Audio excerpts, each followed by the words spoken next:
2 సార్లు నేనన్నా అది తప్పు అవుతుందేమో, అది ఖర్చు ఎక్కువ అవుతుందేమో అని. దాని తర్వాత నన్ను పిలవడం బంద్ చేసిండ్రు.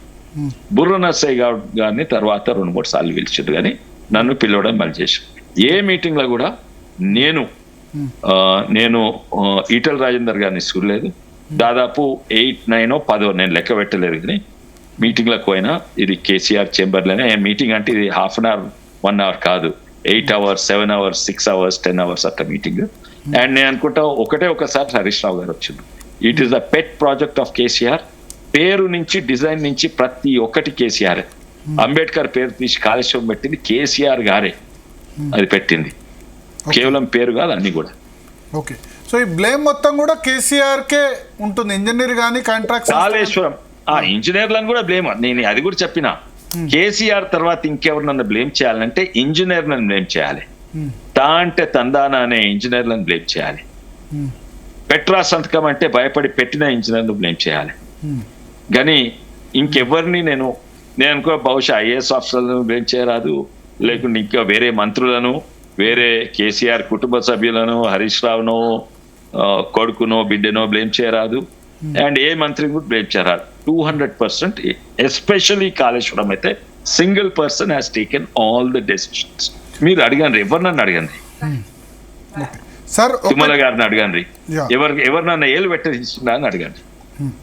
సార్ ఒకటి ఇప్పుడు వాళ్ళు అంటుంది ఏంటంటే ప్రాజెక్టు రీడిజైన్ అన్నది వ్యాప్కోస్ డిజైన్ చేసింది. వ్యాప్కోస్ అంటే కేంద్ర ప్రభుత్వ ఏజెన్సీ, అంటే బీజేపీ నేతృత్వంలో కేంద్ర ప్రభుత్వం ఆ డిజైన్ ను అక్కడ చేయమని చెప్పిందని చెప్పారు. మేడిగడ్డ దగ్గర బ్యారేజ్ కట్టమని చెప్పి డిపిఆర్.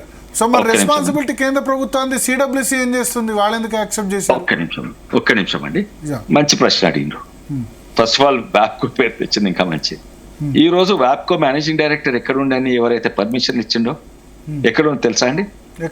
తెలీదు. జైల్లో ఉన్నాడండి. 48 కోట్లు పట్టుబడ్డాయి ఆయన ఇంట్లో. నువ్వు కేంద్ర ప్రభుత్వం సంస్థలు అంటే అందరూ నిజాయితీ, every officer in public sector bank, లోన్లు ఇచ్చిన వాళ్ళు వీళ్ళందరూ నిజాయితీ. ఒక్క నిమిషం and it is public sector company. అయితే కేంద్ర ప్రభుత్వం ఎస్పెషలీ వ్యాప్కోస్ కు లంచం ఇచ్చి పైసలు తీసుకున్నాడు. లంచం తీసుకున్నందుకు పట్టుబడ్డాడు. ఇప్పుడు బహుశా జైలు ఉన్నాడు. 48 crores పట్టుబడ్డారు వ్యాప్కోస్ చైర్మన్. ఆ డిజైన్ అందుకే అక్కడ, ఎందుకంటే ఆయన కూడా తా అంటే తందానా, తా అనలేదు కానీ తిండి పెట్టిండ్రు అంటే 48 కోట్ల తిండి పెట్టిండ్రు, అయితే తందానా అన్నాడు. ఇదే కేసులో వ్యాప్కోస్ అయిన తర్వాత సిడబ్ల్యూసి అన్నారు. ఇందులో ఎన్నో వాటికి ఉదాహరణంగా నేను ఒక తాడు కొనాలంటే కేంద్ర ప్రభుత్వము అనుమతి తీసుకోవాలనుకోండి. నేను కేంద్ర ప్రభుత్వం ప్రపోజ్ ఇస్తా, తాడు కొంటా అంటే తాడికి ప్రపోజల్ ఓకే అన్నది, నువ్వు తాడు కొనుక్కో అని, ఇంతలావు తాడు కొనుక్కో. తాడుకు ముడేస్తా అంటే కేంద్ర ప్రభుత్వం ఇంకో డిపార్ట్మెంట్ పర్మిషన్ ఇస్తుంది. తాడు నా గొంతుకు వేసుకుంటా అంటే అది కూడా పర్మిషన్. కానీ గొంతు వేసుకొని ఉరేసుకున్నందుకు పర్మిషన్ కేంద్ర ప్రభుత్వం ఇవ్వలేదు. ఇవన్నీ కూడా స్పెసిఫిక్ వాటికి ఇచ్చింది ఓవరాల్ కాళేశ్వరం డిజైన్ కు. అండ్ అది కూడా ఇచ్చింది దాంట్లో తప్పు డేటా ఇచ్చిండ్రు. వ్యాప్కోస్ కైనా సిడబ్ల్యూసీకైనా తప్పు డేటా ఇచ్చింది. అయితే డేటా ప్రకారం ఇది కేంద్ర ప్రభుత్వం ఫండ్స్ ఒక్క పైస లేవు. మీరే అంటారు కదా ఇంతమంది రైతులు లాభపడుతున్నారు, ఇంతమంది ఇన్ని నీళ్ళు వస్తాయి, ఇంత స్టోరేజ్ ఉంటది. సరే నీళ్లు వాడుకుంటేందుకు సిడబ్ల్యూసీ ఇచ్చింది. సిడబ్ల్యూసీ ఏమన్నా ఆ పిల్లర్ డిజైన్ కి ఇచ్చిందా? మేడిగడ్డ పిల్లర్ డిజైన్ కి ఇచ్చిందా? ఇయ్యలేదు. అయితే సిడబ్ల్యూసీ దీనికి ఇచ్చింది, ఎన్వైరన్మెంట్ క్లియరెన్స్ దానికి ఇచ్చింది. అయితే ఇది ఎట్లుందంటే అదే నాకు తాడు పర్మిషన్ ఇచ్చింది, నాకు ముడి కట్టే పర్మిషన్ తాడు కొనే పర్మిషన్ ఇచ్చింది, ముడి కట్టే పర్మిషన్ ఇచ్చింది, అండ్ నేను మెడకేసుకునే పర్మిషన్ ఇచ్చింది. కానీ ఉరేసుకునే పర్మిషన్ అయితే కేంద్ర ప్రభుత్వం ఇవ్వలేదు. సార్ ఇప్పుడు అల్టిమేట్గా విచారణ అయితే జరిగింది. ఇర్రెగ్యులారిటీస్ ఆఫ్ కాళేశ్వరం ప్రాజెక్ట్ అన్నారు. మీరు అన్నట్టు కర్త కర్మ క్రియ కేసీఆర్ మానస పుత్రిక, నో డౌట్. కానీ ఇప్పుడు అక్కడ కేసీఆర్ దగ్గరుండి దాన్ని మేడిగడ్డలో పిల్లర్లు క్యూరింగ్ చేశారా లేదా సరిగ్గా చేయలేరు కదా. అది చేయాల్సింది అక్కడ లోకల్ ఇంజనీర్స్ కదా, ప్లస్ ఆ కాంట్రాక్ట్ సంస్థ కదా. అల్టిమేట్గా ఇప్పుడు కేసీఆర్ని ఎవరు డైరెక్ట్గా ఇండికేట్ చేయలేరు కదా, కింద నుంచి మొదలు పెట్టుకుంటూ వస్తే కదా ఒకటి. రెండోది కరెక్ట్, దీనిలో మనీ ట్రయల్ అబ్సల్యూట్లీ కరెక్ట్. ఎందుకంటే కేసీఆర్ ఇంజనీర్ కాదు, ఇంజనీరింగ్ డిజైన్ సంతకం పెట్టింది కేసీఆర్ కాదు, ఆ క్వాలిటీ కంట్రోల్ సంతకం పెట్టింది కేసీఆర్ కాదు. ఇట్లా ఎట్లుందంటే ఫోన్ ట్యాపింగ్ కేసులా కేసీఆర్ చెప్పింది చేసిండు ఆయన. కేసీఆర్ ఆర్డర్ ఇచ్చిన కేసీఆర్ దగ్గర ఎలక్ట్రానిక్స్ సాఫ్ట్వేర్లు ఇవన్నీ ఉన్నాయా? కేసీఆర్ చెప్పాడు అని వాళ్ళు చెప్పారనుకోండి, ఇప్పుడు ఫోన్ ట్యాపింగ్ లో కేసీఆర్ చెప్పాడు అని వాళ్ళు చెప్తే కేసీఆర్ ను కూడా క్వశ్చన్ చేసే అవకాశం ఉంది. ఆ పోలీస్ ఆఫీసర్ అంటే నేను ఎప్పుడు చెప్పినా, నేను చెప్పలేదు అంటాడు.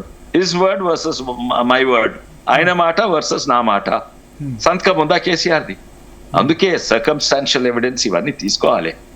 తీసుకొని వాళ్ళ నేను అన్నాను అనుకోండి, మీరు కూడా అనాలి విశ్వేశ్వర రెడ్డి గారు చెప్పింది కరెక్ట్, లేకుంటే నేను ఇంకా 10 మంది అనాలి. అప్పుడు కేసు బిల్డ్ అవుతుంది. సంతకాలు కేసీఆర్వి తక్కువ ఉంటాయి. సార్ ఒకటి మీరు అన్నారు, ఈ ప్రాజెక్ట్ మీరు ఒక చాలా ఇంపార్టెంట్ వర్డ్ అన్నారు, ఏంటంటే ఇంతవరకు ఎవరు చెప్పలేదు, ఇది కూలిపోయిందే నయమైందని, లేకపోతే ఇంకా తెలంగాణ ఎట్లా సార్ 93,000 కోట్లు ఖర్చు అయింది సార్. ఇప్పుడు కరెంట్ బిల్ ఎంత సార్? సంవత్సరంకో 8,000 10,000 కోట్లు అవుతుండే, ఇంకా ఎట్లా నాశనం అయ్యేదని అంటారు తెలంగాణ? నీళ్ళు వచ్చేద్దా? కరెక్ట్, నీళ్ళు ఎప్పుడు వస్తాయండి? కానీ వచ్చే అప్పుడు స్టోరేజెస్ ఇవన్నీ అవుతాయి. నీళ్ళు ఎక్కడ పోతాయండి? వానకాలం నీళ్ళు వస్తే ఎక్కడ పోతాయి? ఇప్పటి వరకు కొండపోచమ్మ మల్లన్న సాగర్ ఇప్పటి వరకు ఎందుకు నింపలేదు? అంటే ఫస్ట్ ఇయర్ మీరు చెప్పాలి, పనిచేస్తున్నాయి అనుకోండి. ఫస్ట్ ఇయర్ పూర్తిగా నింపారు కదా, ఫస్ట్ ఇయర్ పూర్తిగా నింపారు కదా, 3-4 సంవత్సరాలు. లేదండి, కొండపోచమ్మ నింపలేదు. మీరు చూడండి డేటా, నింపలేదు. ఆల్రెడీ నింపుతుంటే పక్క నుంచి నీళ్లు బయటికి లీక్ అయితే ఉన్నాయి.